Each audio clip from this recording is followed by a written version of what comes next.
உணர்ந்து ஓதற்கு அறியவன் நிலவுலாவிய நீர் மலிவேணியன் அலகிற்சோதியன் அம்பலத்து ஆடுவன் மலர் சிலம்படி வாழ்த்தி வணங்குவான். வீதியில் சுந்தரமூர்த்தி நாயனார் வரும்போது அந்த பெண்களெல்லாம் ஆகா என்ன அழகு, சிவனருளே வீதியில் நடந்து வருதே அப்படிங்கிற மாதிரி அந்த செய்தியை மாற்றி தந்து அவர்களுடைய பண்பாட்டை, தமிழ் பண்பாடுனா இப்படி தான் இருக்கணும் அப்படிங்கிறது, அதாவது அவன் எனக்கு கணவனாக வாய்ப்பானா என்று ஒரு பெண் நினைத்தால் அசிங்கம். இந்த அழகு ஒரு சிவனருளோ, சிவனே பிறக்கிறானோ, முருகப்பெருமானே நடக்கிறானோ அப்படின்னு கேட்டால் அது ரசிக்கப்படக்கூடிய ஒரு பண்பாட்டுக்குரிய ஒரு சித்திரமாக அமைகிறது. அப்படிப்பட்ட செய்திகளை சேக்கிழார் தான் முதல்ல வரையறுத்து வைத்தார். இதை இப்படித்தான் பாடணும். தமிழ் நல்ல செயல்களை சொல்லுவதற்கு மட்டுமே உரித்தானது. அதில் அருவருப்பான காமத்துக்கோ, அருவருப்பான இன உணர்வுகளுக்கோ, அருவருப்பான பாலியல் மொழிகளுக்கோ அது உரித்தானது அல்ல என்பதை சேக்கிழார் பெருமான் முதலாவதாக பிறந்து வழிகாட்டினார். திருமணம் நடக்குது, எல்லா மனவினைகள். ஒரு ஐயர் வீட்டு கல்யாணம் எப்படி நடக்கும் அந்த காலத்தில் 4 நாள் நடக்கும். அது மாதிரி நடக்குது. ஊர்வலமாக பெண்ணை கூட்டிகிட்டு வராங்க, ஊர்வலமாக இவங்களை பெண்களெல்லாம் நடுவில் முளைப்பாலை ஏந்தி கொண்டு வருகிறார்கள். அழகான மங்கள வாத்தியங்கள், வீதி எங்கும் தோரணங்கள், எல்லா வீடுகளும் அலங்கரிக்கப்பட்டிருக்கிறது. ஏன்னா இவர் ராஜா வீட்டில் வளர்ந்த பையனாச்சே அப்படின்ட்டு. கல்யாணம் நடக்கிறது புத்தூரில், இந்த ஆந்திர புத்தூர் அல்ல, இது நடுநாட்டில் ஒரு புத்தூர்னு ஒரு ஊர், இன்றைக்கும் அது இருக்கிறது. வந்துக்கிட்டு இருக்கிறாங்க கல்யாணம். இது ஏன் இவ்வளவு சிறப்பாக இந்த கல்யாணத்தை சேக்கிழார் பாடினாலும் நான் யோசனை பண்ணேன்.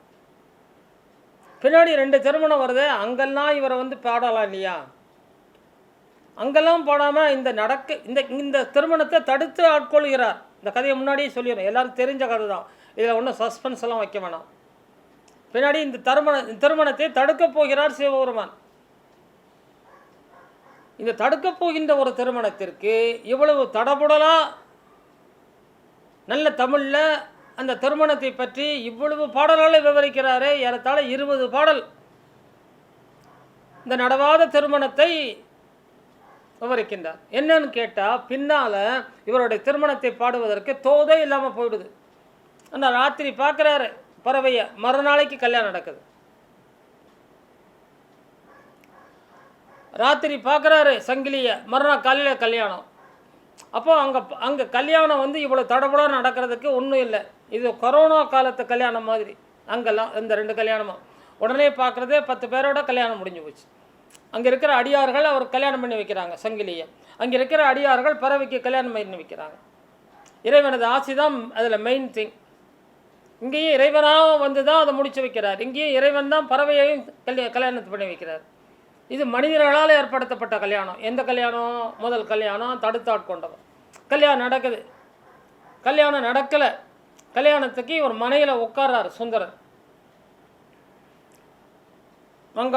அந்த மங்கள காரியங்களெல்லாம், மனவினைகளெல்லாம் நடந்து கொண்டிருக்கின்றன. அப்போது ஒரு வயதான பெரியவர், வழக்கமாக சிவபெருமான் வயதான பெரியவராகத்தான் வருவார். சின்ன பையனாக எங்கேயும் நான் பார்க்கல. ஒரு கொடுமையும் உடம்பெங்கும் விபூதி, மார் சுமந்த பூநூல், மான் தோல் கட்டிய மார் சுமக்கும் பூநூல், ஒரு உத்தரியம், தோளில் ஒரு துண்டு, இத்தோடு வரார். கையில் ஒரு ஓலை. ஓலைன்னா சுவடி. சுவடிங்கிறதுக்கு ஏன் சுவடின்னு பேர் சொல்லிடுறார். சுவடு என்றால் பதிப்பு. இப்போ குதிரை போகிற இடத்துல சுவடு ஏற்படுது, மாடு போகிற இடத்துல குழம்பு சுவடு ஏற்படுது. சுவடுனா அடையாளம். நாம் எழுதுகிறோம், எழுதுவதை அடையாளமாகி அங்கே பதிவாயிடுது. இப்போ குதிரை போனது சுவடாக மாறுதுன்னா அது அடையாளமாகிறது. அப்போது அடையாளத்தை எங்கெல்லாம் பதிக்கிறோமோ அது சுவடு. நான் வாழ்ந்த சுவடு அப்படிம்பாங்க, நான் வாழ்ந்த அடையாளம். அந்த எழுதின எழுத்து அதில் பதிவாயிடுது. அந்த சுவடு தான், சுவடு எதில் பதிக்கப்பட்டதோ அது சுவடியாகிறது. அது ஓலையில் எழுதுவதால் ஓலை சுவடி. வார்த்தைகளுக்கு காரணம் இருக்குது. சுவடி என்ற வார்த்தைக்கு இதுதான் காரணம். சுவட்டை சுமந்ததால் அது சுவடி. சுவடு என்றால் பதிவு. அது ஓலையில் பதியப்பட்டதால் ஓலை சுவடி. அந்த ஒரு ஓலையை கையில் வச்சுக்கிட்டு வரார். யார்? அந்த பெரியவர். அந்த பெரியவர் யாருன்னு நமக்கெல்லாம் தெரியும். இது ஒன்றும் சஸ்பென்ஸே கிடையாது. அவர் வந்துட்டார். வந்து நிற்கிறார். அந்த மன பலகையில் உட்கார்ந்துருக்கிறாரு நாவலூரர் நம்முடைய சுந்தரர். கேட்குறார், பார்க்குறார், எட்டி பார்க்குறார். ஏய், திருமணத்தை நிறுத்துங்க. அந்த பெரியவர் சத்தமாக நடுங்கும் குரலை நிறுத்துங்க. இந்த பையனோடு எனக்கு ஒரு வழக்கு இருக்குது, அவரோடு எனக்கு ஒரு சில பிரச்சனை இருக்குது, அந்த பிரச்சனை தீர்த்துட்டு கல்யாணத்தை பண்ணுங்க. அவனுக்கு புரியலை. என்னடா பைத்தியக்கார மாதிரி பித்தன் மாதிரி பேசுகிறாய், பைத்திய மாதிரி நடுவில் வந்து கேசுகிற, பார்க்க வயசானவனாக இருக்கிற, யார் நீ? நான் யாருங்கிறதெல்லாம் இருக்கட்டும், உங்கள் அப்பனுக்கு அப்பன், உன் தாத்தன், அவன் எனக்கு ஓலை எழுதி கொடுத்துருக்குறான். என்னடா ஓலை? மரியாதையாக பேசு. இதோ ஓலை, நீ எனக்கு அடிமை, அந்த ஓலையில் இருக்குது. நீ மட்டுமல்ல, எனது வழி, நான் உனக்கு அடிமைன்னு இவங்க தாத்தா நாவூரம் எழுதி கொடுத்துருக்குறான். நான் மட்டும் இல்லை, எனது வழியாக வந்த அனைவரும் எனது குலமே உனக்கு அடிமைன்னு எழுதி கொடுத்துருக்கிறார் சுந்தரருடைய தாத்தா. இவர் எந்திரிச்சிட்டார். எந்திரிச்சு அவர் கையில் இருக்க ஓலையை பிடுங்கிறதுக்காக ஓடி பாய்கிறாரு. அவர் ஓடுறார். இவர்கிட்ட தப்பிச்சு இந்த ஓலையை கொடுத்துடக்கூடாதுன்னு ஓடுறாரு. அவரை துரத்துறார். ஒரு திருமண மண்டபத்தில் ஒரு திருமணம் தாலி கட்டுறதுக்கு கொஞ்சம் நேரத்துக்கு முன்னாடி, இது என்ன பாருங்கள், சினிமாவில் தான் இப்படிப்பட்ட காட்சி வரும். ஆனால் நம்ம ஊரில் நம்முடைய சைவ இலக்கியத்தில் இப்படி ஒரு காட்சி. சுற்றுறாரு திருமண மண்டபத்தில். அவர் வயதானவர், இவர் இளைய பையன், இந்த 12-13 வயசு பையன். அவர் ஒரு 70 வயசு கிழவனார். அவர் ஓட, இவர் அவரை சோழ, அவருடைய உத்தரியத்தை பிடிக்க, அவரை பிடித்து நிறுத்தி கையில் இருந்த ஓலையை பறித்து, இதானே உனக்கு ஓலை, இதானே உனக்கு ஆதாரம்னு கிழித்து சுக்குநூறாக்கி குப்பையில் போட்டுறார். கிழித்து துண்டித்து குப்பையில் போட்டுறார். கிழவன் கத்துக்கிறார், யோ, இந்த கிழவனை இந்த பாடுபடுத்துறைய, உனக்கு அடிமை என்று ஒரு ஆதாரமாக கையிலே ஒரு ஓலையை கொண்டு வந்தேன், அது என்ன என்று பார்ப்பதற்கு இங்கே யாருமே இல்லையா? நீ யாருயா? நீ எங்கேருந்து வந்த? நீ யார் சொல்லுங்கிறார் சுந்தரர். நான் யாருங்கிறதெல்லாம் இருக்கட்டும், நீ எனக்கு அடிமை, வா போகணும். சுற்றி இருக்கவங்க என்னங்க விஷயம், என்ன சொல்லுங்க. இல்லை, இவங்க தாத்தா எனக்கு எழுதி கொடுத்த ஓலை இது. அந்த ஓலையை கிழிச்சிட்டார்.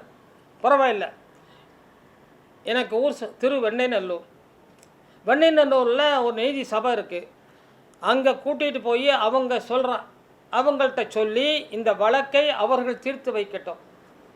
சுந்தரா என் கூட வான்னாரு. கையை பிடிச்சாரு. தரதெல்லாம் எடுத்துக்கிட்டு வெண்ணெய்நல்லூர் போயிட்டார். கூடவே அந்த சபை பிள்ளைங்க ஆளுங்க எல்லாருமே கூட போகிறாங்க. வெண்ணெய்நல்லூரில் சபை கூடுது. சபையில் போய் இவரை நிறுத்துறார் சுந்தரரை. அவங்க கேட்குறாங்க, என்னையா அது கல்யாண பிள்ளையை கூட்டிகிட்டு இங்கே வந்து நிற்கிற? ஆமாங்க, அவங்க தாத்தா எனக்கு எழுதி கொடுத்த ஓலை, நானும் எனது வழி வந்தோரும் இவருக்கு அடிமை அப்படின்னு சொல்லி எழுதி கொடுத்துருக்கிறார். இந்த ஓலையை வாங்கி கிழிச்சு போட்டார். இந்த வழக்கை நீங்கள் தீர்த்து வைங்க, அதுக்கப்புறம் தான் கல்யாணம். அத்தனை பேரும் திக்பெருமை நடிச்சாப்பில் நிற்கிறாங்க. என்னடா அது, என்ன அது, யாருக்கு யார் அடிமை செய்வது? இந்த நாட்டில் ஒரு அந்தனருக்கு இன்னொரு அந்தனர் அடிமையோ கிடையாத? பெரியவரே, நீங்கள் சொல்கிறது சரியில்லை. 3 விதத்தில் நீங்கள் செய்கிறத நீங்கள் நிரூபிக்கணும். 1, ஆவணத்தின் வாயிலாக, ஏதாவது டாக்குமெண்ட்ஸ் இருக்கா, டாக்குமெண்ட்ரி எவிடன்ஸ். 2வது அனுபவ பாத்தியதை, பொசஷிவ். இந்த அவரை உங்களுக்கு அடிமையாக வச்சுருந்தீங்க அப்படிங்கிறதுக்கு ஏதாவது பொசசிவ் அனுபவ பாத்தியதை இருக்கா? அதுவும் இல்லை. 4வதாக சாட்சிகள். இவர்கிட்ட அடிமையாக இருந்தார், நான் பார்த்தேன், அவர் கையெழுத்து போட்டு கொடுத்தாரு, நான் பார்த்தேன்னு யாராவது சாட்சி இருக்காங்களா? அதுவும் கிடையாது. இந்த 3மே இல்லாமல் அனுபவ பாத்தியதையும் கிடையாது, டாக்குமெண்ட்ரி எவிடன்ஸும் கிடையாது, சாட்சிகளும் கிடையாது. அப்படி ஒரு வழக்கை எடுத்துக்கொண்டிருக்கிறா, சரியில்லைங்கிற. அப்போ தான் அவர் சொல்கிறாரு, இல்லைன்னு யார் சொன்னது? I have got document. இவர் கிழிச்சு போட்டானே, அது ஜெராக்ஸ் படி ஓலை. இதோ எனக்கு மூல ஓலை என்ன வச்சுருக்கிறேன், உள்ளதான் வச்சுருக்கிறேன். நீங்கள் அனுமதி தந்தால் நீங்கள் பாதுகாப்பு தந்தால் இந்த ஓலையை தரான்னார். திரும்பவும் கழிச்சு போட்டான்னா அவங்க அந்த அனுமதியை அந்த உத்தரவாதத்தை தந்து அவர் வந்து ஓலையை வாங்கி படிக்கிறார்கள். அப்படியே இருக்கு, அவர் சொன்னதெல்லாம் அப்படியே அதில் பதிவாயிருக்கு. அப்பவும் அது அந்த கையெழுத்தை பார்க்குறாங்க.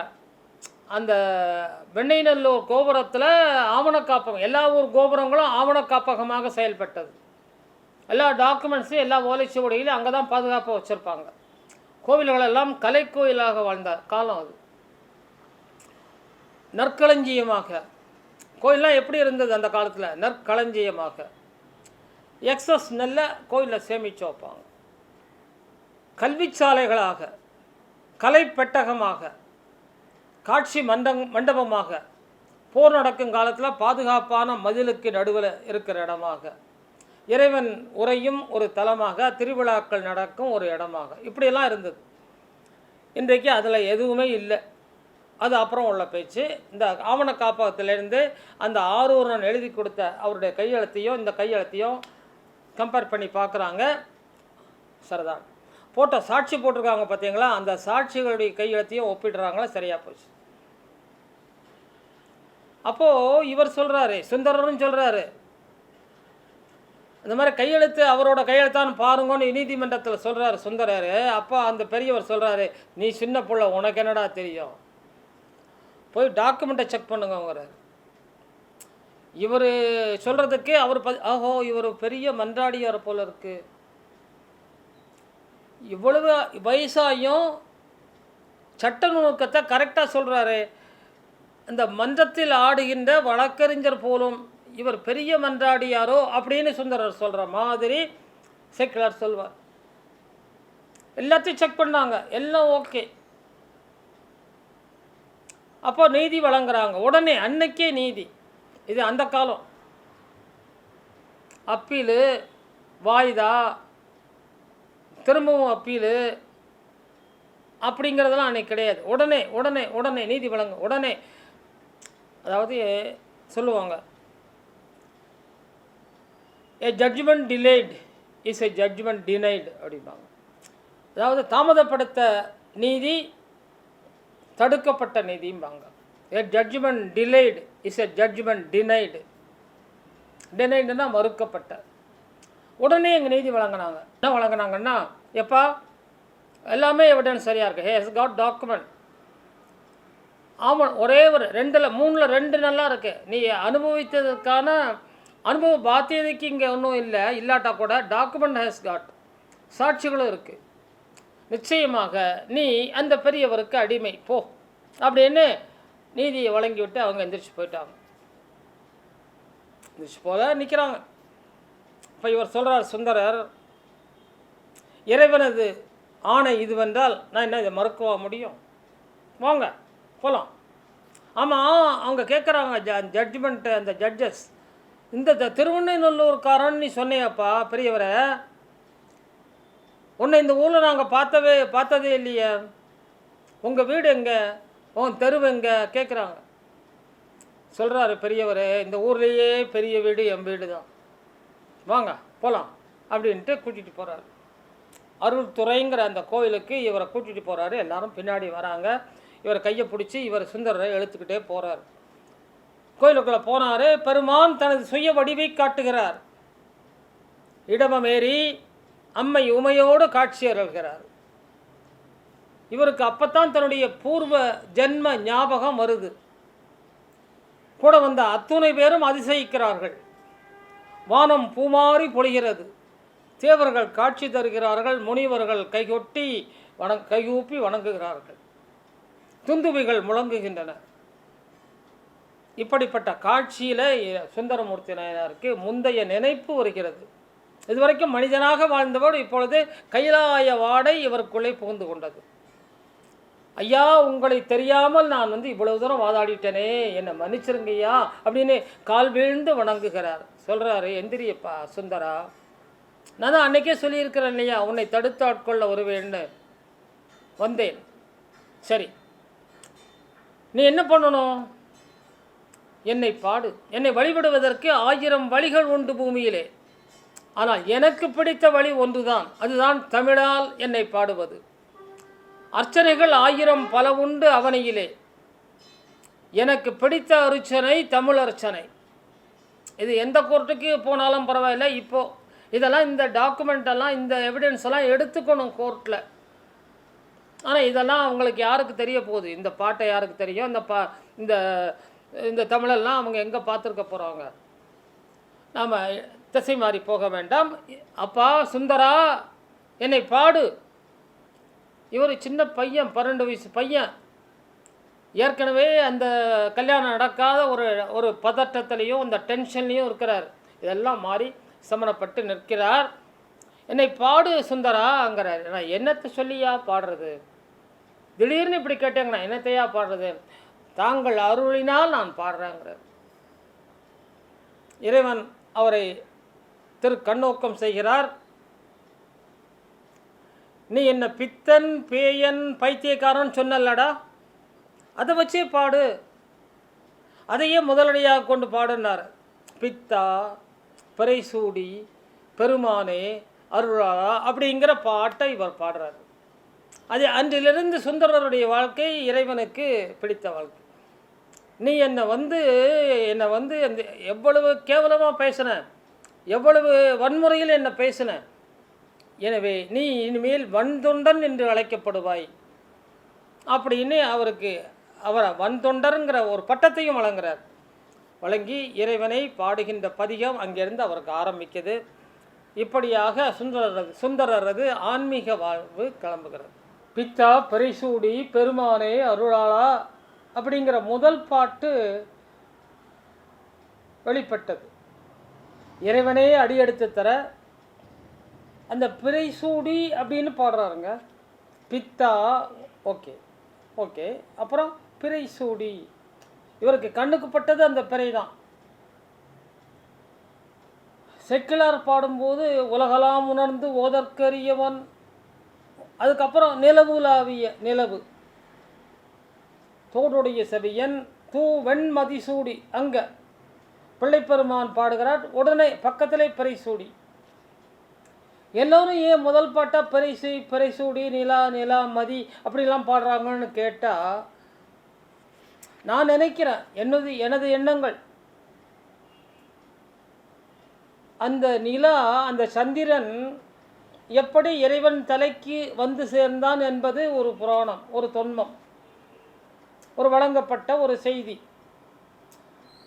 அந்த 27 நட்சத்திரங்களையும் அவன் கல்யாணம் பண்ணிக்கிட்டான். அதில் ரோகிணி என்ற நட்சத்திரத்துக்கு அந்த பெண் மீது மட்டும் அதிகமாக மையல் கொள்ள, அந்த மாமனாருக்கு அது பிடிக்காமல் போக, நீ அழிந்து படுவாய் என்று சபிக்க அவன் ஒவ்வொரு கலையாக குறைந்து கொண்டே வந்தான். அந்த 3ஆம் பிறை வரும்போது இறைவனது திருவடியில் விழுந்து வணங்குகிறான். சிவபெருமானை வணங்கி, ஐயா எனக்கு இந்த மாதிரி ஆச்சுன்னு சொன்ன உடனே, கவலைப்படாதே, நீ மன்னிக்கப்படுவாய், மன்னித்தாய். ஏன்னா பாவ மன்னிப்பு சிவபெருமானே வழங்குறார். அன்றைக்கி வழங்கிய முதல் பாவ மன்னிப்பு. அவரை தூக்கி தனது தலையிலே வைத்து கொண்டார். அன்றிலிருந்து கலை வளர தொடங்கியது என்று செய்தி. நாம் ஏதாவது தப்பு பண்ணால் இறைவன்கிட்ட போய் நம்ம மனதார மன்னிப்பு கேட்டால் அவன் மன்னிக்கிறான், மன்னிப்பான் என்ற செய்தி. வாழ்க்கையில் மனுஷனாக பிறந்துட்டோம். தவறு, எர் இஸ் ஹியூமன், தவறுவதே மனிதன். அப்போது இறைவன் நம்ம கூட இருந்தான்னா, நம்ம தவறுனா கூட இந்த தவறை அவன் மன்னிப்பான் என்ற ஒரு நம்பிக்கை நமக்கு வேண்டும்.